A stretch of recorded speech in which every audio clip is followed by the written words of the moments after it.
বিশ্বজয়ের মুকুট ধরে রাখার মিশন শুরু করেছিল আর্জেন্টিনা আজ চতুর্থ বিশ্বকাপের জন্য এবং ইতালি ও ব্রাজিলের পর টানা দুটি বিশ্বকাপ জয়ের রেকর্ড ছোঁয়ার হাতছানিতে সাড়া দিতে তারা আজ মাঠে নেমেছিল।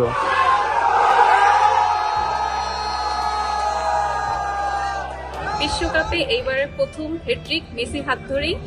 অনেক ভালো খেলছে আর্জেন্টিনার টিম। আশা করি এইবারের বিশ্বকাপের ট্রফি আর্জেন্টিনার হাতেই থাকবে মেসির সাথে। প্রথম ম্যাচে আর্জেন্টিনার খেলোয়াড়দের নজর কাড়া পারফরমেন্সে সন্তুষ্ট তাদের সমর্থকরা।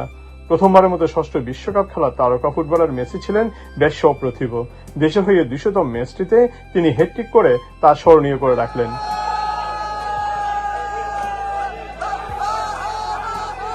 বিশ্বকাপের ট্রফি গতবারের মতো এবারও আর্জেন্টিনা ঘরে যাবে, এটাই আমরা আশা করি। আর্জেন্টিনার খেলাকে কেন্দ্র করে দেশের নীল সাদা জার্সি সেই চেনা উন্মাদনা ফিরে এসেছিল শুধু নিউ জার্সির আটলান্টিক সিটিতেও। নির্ধারিত সময়ের খেলা শেষ হতেই বিশ্বব্যাপী অগণিত আর্জেন্টিনা সমর্থকদের মতো আটলান্টিক সিটির আর্জেন্টিনা সমর্থকরা উচ্ছ্বাসে মেতে ওঠেন।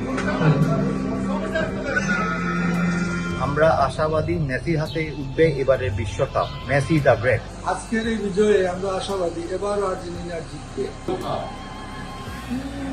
আর্জেন্টিনার নান্দনিক ফুটবলের সাথে সমর্থকদের বাড়তি পাওনা ছিল মেসির দুর্দান্ত হ্যাট্রিক। আর্জেন্টিনার সমর্থকরা Messi man of the match হওয়ায় খুব খুশি।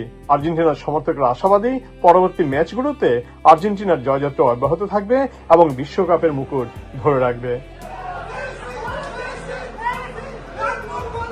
Subrata Chowdhury, ATV USA, Atlantic city, new jersey, America.